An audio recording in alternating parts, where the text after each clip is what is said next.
Creating a smooth and very precise selection of a hard-edged object often requires you to make the selection by hand, and nothing beats the pen tool for both accuracy and flexibility.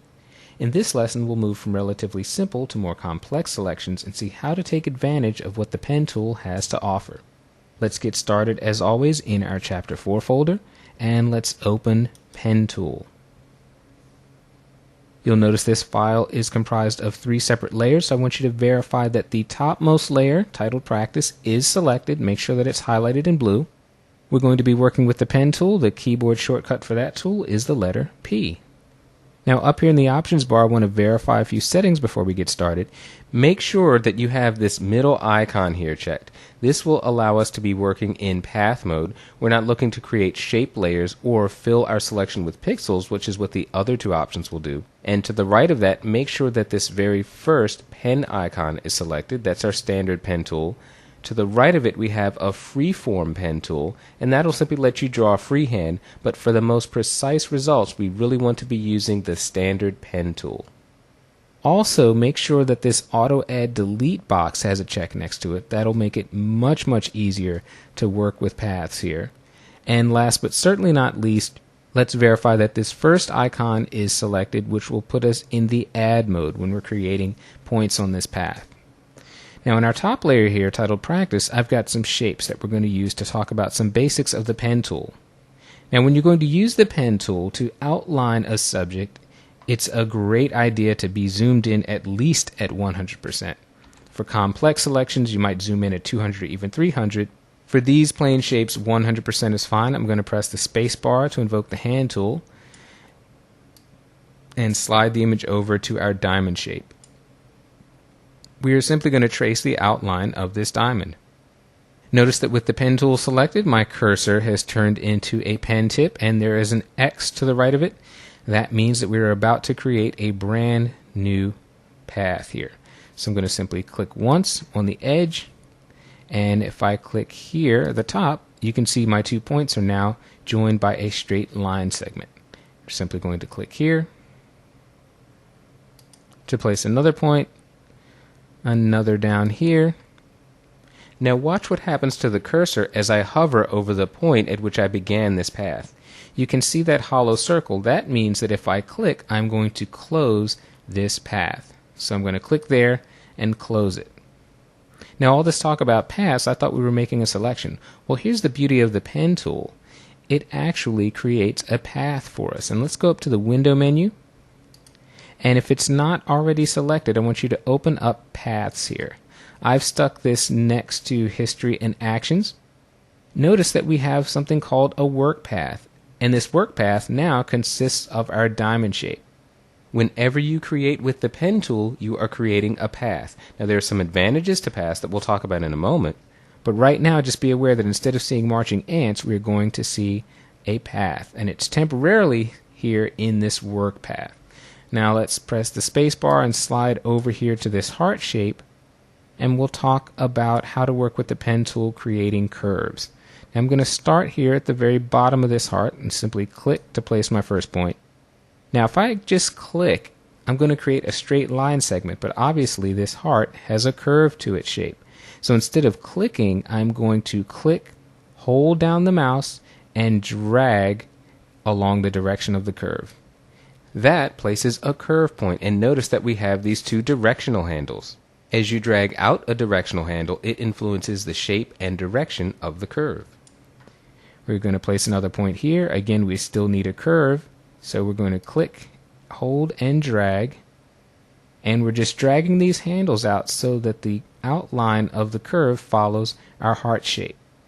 Now one tip is that when you're creating curves, you don't want to space them too far apart. I wouldn't want my next point to be up here, for example. I want to place the curves relatively close together so that each segment here has a pretty modest curve to it. Again, we'll click here in this area and see as that curve starts to bend, I need to drag inward a bit with this direction arrow. We'll place another one here. Now it takes a bit of getting used to with the pen tool and thinking about these direction arrows. One little hint that's handy is that when you click and drag, you basically want to drag the direction handle over the line segment that is coming up next. So if I drag it right over here over this part of the heart, the curve follows the shape that I'm after. I'm going to place another one here, click and drag. And let's do one right here.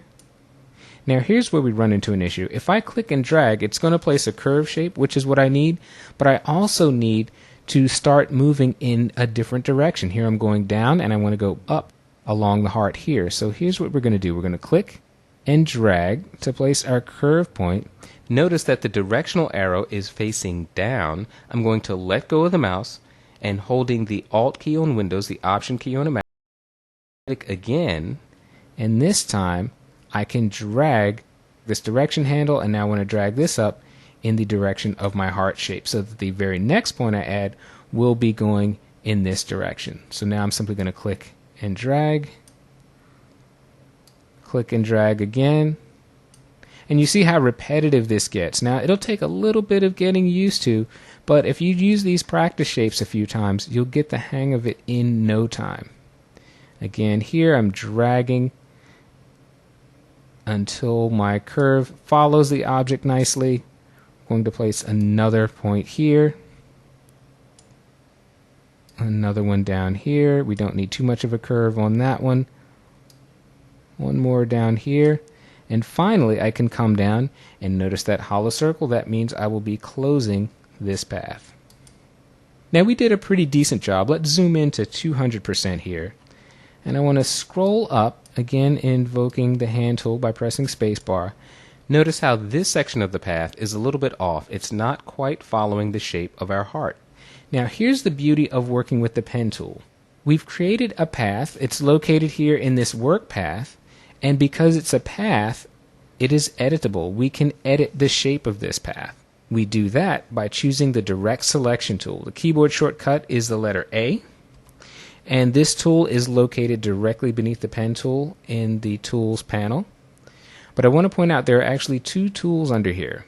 We have a Path Selection tool, which is the black arrow, and our Direct Selection tool. The Path Selection tool is used to select the entire path. Here what we want to do is just edit a part of it. So we want to choose the Direct Selection tool here.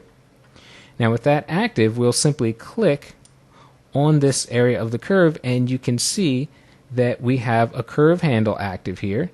And let's see if we can use that handle to fix this shape. There we go. That's fixed pretty nicely down there. But notice that if we fix it along here, it's now cutting into the heart a little bit down here. What we need to do in this case is add another point. There was simply too much space here. So let's select the pen tool again by pressing P. Notice that if we hover that pen tool directly over our path, we have a plus symbol. That means we are going to add a point when we click. So I'm going to click here, a point is added, and now I want to move that point. I don't want to move the handles necessarily, but I want to click and drag the entire point. To do that, I'm going to invoke the Direct Selection tool, and the shortcut to do that is to simply hold down the Control key on Windows, the Command key if you're on a Mac.